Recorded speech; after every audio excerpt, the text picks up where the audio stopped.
Next हम क्या करने वाले हैं, नेक्स्ट हम सॉल्व करेंगे मर्ज सॉर्ट के लिए। तो मर्ज सॉर्ट के लिए हम इसकी टाइम कॉम्प्लेक्सिटी निकालेंगे प्लस इसकी स्पेस कॉम्प्लेक्सिटी निकालेंगे।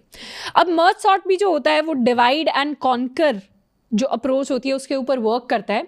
तो यहाँ हम क्या कर रहे होंगे, यहाँ हम जो इसका रेकरेंस इक्वेशन आएगा या रेकरेंस रिलेशन आएगा उसके बेसिस पर इसकी टाइम कॉम्प्लेक्सिटी को कैलकुलेट करेंगे। सबसे पहले बात करते हैं मर्ज सॉर्ट काम कैसे करता है। ऑलरेडी हमने इसके लिए कोड लिखा हुआ है, पूरा डिटेल में हमने इसका एनालिसिस किया था और टाइम कॉम्प्लेक्सिटी को उस टाइम पर वीडियो के अंदर मैंने आपको बस बता दिया था लेक्चर में कि इतनी होती है। आज हम देखेंगे क्यों इतनी होती है। मर्ज सॉर्ट का जो रिकर्सिव फंक्शन था वो कुछ ऐसा दिखता था जिसमें हम पैरामीटर्स में एक एरे लेते थे, एक स्टार्टिंग इंडेक्स लेते थे, एक एंडिंग इंडेक्स लेते थे। काम क्या करते थे, काम ये करते थे कि पहले हम मिड निकालते थे एरे का। यानी अगर मेरे पास ये एक एरे दिखाया हुआ है तो इसके अंदर सबसे पहले मैं मिड कैलकुलेट करूंगी। ऑलरेडी मेरे पास स्टार्टिंग इंडेक्स है और एक एंडिंग इंडेक्स है। फिर मैं क्या करती हूँ, मर्ज सॉर्ट को कॉल लगाती हूँ left part of the array के लिए, फिर कॉल लगाती हूँ right part of the array के लिए।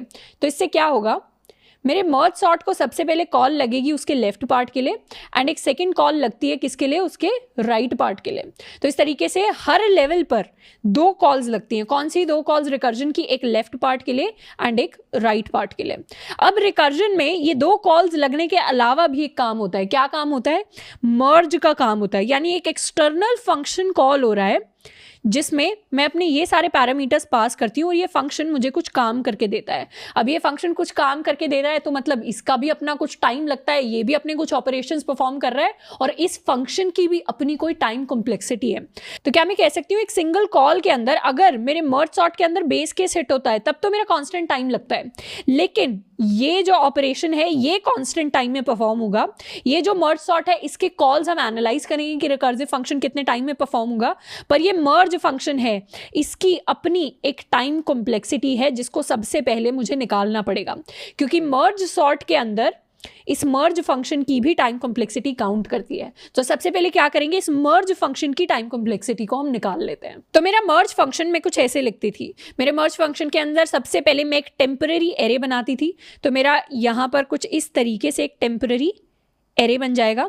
इस एरे का साइज होता था, जो मेरे टोटल दोनों left part and right part को मैं ऐड कर दूं तो उनका जो टोटल साइज है वो मेरे इस एरे का साइज हो जाता था।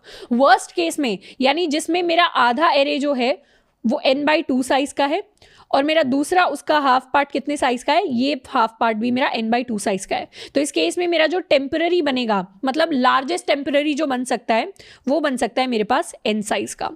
अब मैं क्या करती थी, इस मर्ज के अंदर सबसे पहले तो एक लूप चलता था। ये लूप मेरा कहां तक जाता था, ये लूप एक एक करके मेरे जो पार्ट्स वाले एरेज हैं, यानी लेफ्ट पार्ट वाला एरे है और राइट एरे है, इन दोनों के सारे एलिमेंट्स को टच करता था।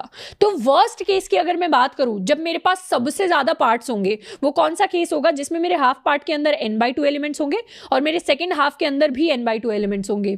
इस केस के अंदर क्या मैं कह सकती हूं कि एक एक करके मेरा जो लूप है n/2 एलिमेंट्स को टच करेगा और दूसरे हाफ पार्ट में भी एक एक करके मेरा लूप n/2 एलिमेंट्स को टच करेगा। तो मेरा जो आइटरेटर है वो टोटल कितने एलिमेंट्स तक जाएगा, मेरा आइटरेटर टोटल ये जो k आइटरेटर है यानी टेम्पररी के बराबर सारे एलिमेंट्स को टच कर लेगा। क्यों, क्योंकि मुझे इस टेम्पररी को पूरा भरना है।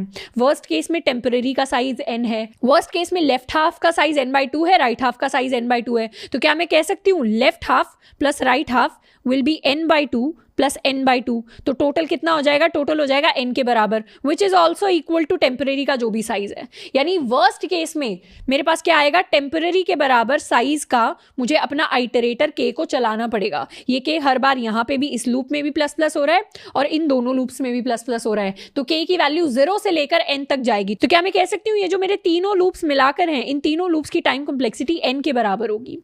कौन से लूप्स की, सबसे पहला है मेरा ये वाला loop which is my while 1, फिर है मेरा ये वाला loop which is my while 2, फिर है मेरा ये वाला loop which is my while 3। तो इन तीनों लूप्स की टाइम कॉम्प्लेक्सिटी मिलाकर n, या इसको मैं कह सकती हूँ बिग ऑफ n के बराबर होगी, क्योंकि ये loop k is equal to 0 value से यहां पर शुरू होता है और यहां तक लास्ट तक आते आते, चाहे ये लूप चले चाहे ना चले, ये वाला चले चाहे ना चले, ये वाला कितनी भी बार चले, पर तीनों का जो सम होगा वो टोटल टेम्पररी के k इज इक्वल टू 0 से लेकर टेम्पररी में k की वैल्यू n तक जाएगा। इसीलिए इन तीनों की मिलाकर time complexity O of n होगी। अब अगर मैं लास्ट में इस पार्ट की बात करूं जहां पे मैं टेम्परेरी की वैल्यूज को अपने ओरिजिनल एरे में कॉपी करती हूं, ये वाला लूप कहां से कहां तक चलेगा वर्स्ट केस में? वर्स्ट केस में जो मेरा स्टार्टिंग इंडेक्स है उसकी वैल्यू 0 होगी। वर्स्ट केस में टेम्परेरी डॉट लेंथ मुझे पता है कितने होने वाला है, n होने वाला है। तो क्या मैं कह सकती हूँ ये मेरा जो लास्ट कॉपी वाला लूप है ये भी बिग ऑफ n टाइम्स चलेगा? कौन से केस में? वर्स्ट केस में। बाकी केसेस में तो कम ही चलेगा, यानी जिस केस में मुझे इस n का भी n/4 के लिए कॉल लगानी है मर्ज, और इस n/4 के लिए कॉल लगानी है, वो तो मेरा वर्स्ट केस नहीं होगा ना। मेरा वर्स्ट केस तो वो होगा जिसमें मेरा टेम्परेरी सबसे बड़ा होगा, जिसमें मेरा लेफ्ट पार्ट सबसे बड़ा होगा और मेरा राइट पार्ट सबसे बड़ा होगा, और हम हमेशा वर्स्ट केस देखते हैं। इसीलिए मैं n/2 और n/2 का एग्जाम्पल ले रही हूँ, n/4 या n/8 या n/16 का एग्जाम्पल नहीं ले रही। तो n/2 के लिए वर्स्ट केस में एनालाइज कर रही हूँ। उस केस में ये वाला जो कॉपी वाला लूप है ये भी O ऑफ n टाइम्स चलेगा, और मेरे इन तीनों लूप्स का भी मिलाकर बिग ऑफ n टाइम्स चलेगा। तो क्या मैं कह सकती हूँ कि पहले मेरा ये वाली टाइम कॉम्प्लेक्सिटी काउंट होगी, यानी बिग ऑफ n, फिर मेरी ये वाली टाइम कॉम्प्लेक्सिटी काउंट होगी, यानी दोबारा से बिग ऑफ n। ये मेरा बिग ऑफ 2n हो सकता है, बट इसको मैं 2n क्यों नहीं लिखती? क्योंकि 2 एक कॉन्स्टेंट है जिसको मैं इग्नोर कर दूंगी। तो मेरे मर्ज सॉर्ट की मर्ज पार्ट की, मर्ज जो एक फंक्शन है, इसकी टाइम कॉम्प्लेक्सिटी निकल कर आएगी बिग ऑफ n के बराबर। तो इतना मैंने यहां से फिगर आउट कर लिया कि मेरे इसकी time complexity big of n निकल कर आएगी, और मैं स्पेस कॉम्प्लेक्सिटी की बात करूं तो वो भी निकल कर आएगी बिग ऑफ n के बराबर। क्यों? क्योंकि मैंने ऑक्सिलरी स्पेस यूज की है।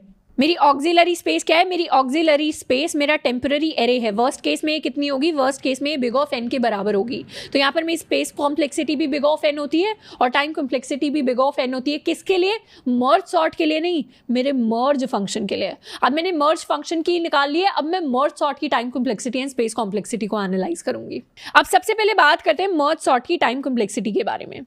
मुझे पता था कि मर्ज सॉर्ट के अंदर इतना जो पार्ट है ये तो कांस्टेंट है, ये वाली लाइन भी मेरा कांस्टेंट ऑपरेशन करती है, ये मेरे रिकर्जन के अंदर आ जाते हैं, और ये वाली लाइन की टाइम कॉम्प्लेक्सिटी क्या है? यहाँ पे मेरा मर्ज फंक्शन कॉल होता है। मर्ज फंक्शन की individual time complexity big of n के बराबर है। तो क्या मैं कह सकती हूँ कि हर एक सिंगल फंक्शन कॉल में मैं बिग ऑफ n काम तो हमेशा करूंगी ही करूंगी।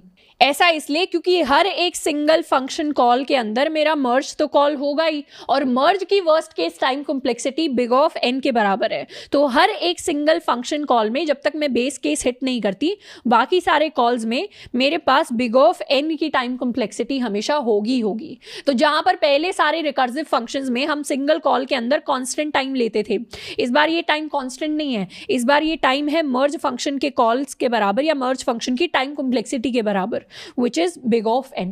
अब बात करते हैं मर्ज सॉर्ट की टाइम कॉम्प्लेक्सिटी की, यानी टोटल टाइम कॉम्प्लेक्सिटी की। क्या मैं कह सकती हूँ मर्ज सॉर्ट के लिए मेरा जो रिकर्सिव इक्वेशन आएगा वो क्या आएगा? वो ये आएगा, अगर मेरे पास एक फंक्शन है, ये है मेरा मर्ज सॉर्ट फंक्शन जो n साइज के एरे के लिए मर्ज सॉर्ट को इंप्लीमेंट करता है। तो इस फंक्शन को इंप्लीमेंट करने के लिए मुझे क्या करना है? मुझे पहले अपने एरे को दो पार्ट्स में डिवाइड करना है, और वो दोनों पार्ट्स का साइज क्या होगा? दोनों पार्ट्स का साइज n/2 के बराबर होगा। तो हर बार मैं अपने एरे के साइज को डिवाइड बाय 2 करती हूँ और फिर दो कॉल्स लगाती हूँ, यानी मैंने अपने सेम रिकर्सिव फंक्शन को n/2 साइज के एरे के लिए कॉल किया। कितनी बार कॉल किया? 2 बार कॉल किया। एक कॉल ये रही मेरी, एक कॉल ये रही मेरी। इसको मैं हल्का सा चेंज करके ऐसे भी लिख सकती हूँ कि मेरा अगर एक फंक्शन है, ये मेरा मर्ज सॉर्ट फंक्शन है। Merge sort function n size के एरे के लिए मर्ज सॉर्ट को इंप्लीमेंट करता है। तो इस फंक्शन में सबसे पहले मैं n/2 को कॉल लगाती हूँ, मतलब लेफ्ट पार्ट के लिए कॉल लगाती हूँ, फिर मैं f ऑफ n/2 को कॉल लगाती हूँ राइट पार्ट के लिए। तो ये मैंने सेम फंक्शन को कॉल लगाई, बस एरे को आधा कर लिया, ये सेम फंक्शन को कॉल लगाई, बस एरे को आधा कर लिया। उसके अलावा मैंने क्या किया? उसके अलावा मैंने n काम किया। n काम कैसे किया? ये वाला तो काम कांस्टेंट है, इसको मैं यहाँ n+k भी लिख सकती हूँ। ये वाला काम तो मेरा कांस्टेंट है, यहाँ से यहाँ तक जितना भी हो रहा है। n काम है मेरा इन एरेज को, यानी इन पार्ट्स को मर्ज करने वाला काम। यहाँ से मेरी टाइम कॉम्प्लेक्सिटी की रेकरेंट रिलेशन आता है, यानी अगर मेरी time complexity t of n है मर्ज सॉर्ट के लिए, तो क्या मैं कह सकती हूँ this time complexity will be equal to t of n/2 plus t of n/2 plus my n+k। तो मेरा जितना टाइम लगेगा मर्ज सॉर्ट ऑफ n को इंप्लीमेंट होने के लिए, वो टाइम होगा आधे एरे पर मर्ज सॉर्ट इंप्लीमेंट होने का time plus second half of array पर इंप्लीमेंट होने का टाइम प्लस उनके मर्ज होने का टाइम। अब इस रेकरेंट रिलेशन को हम सॉल्व करते हैं।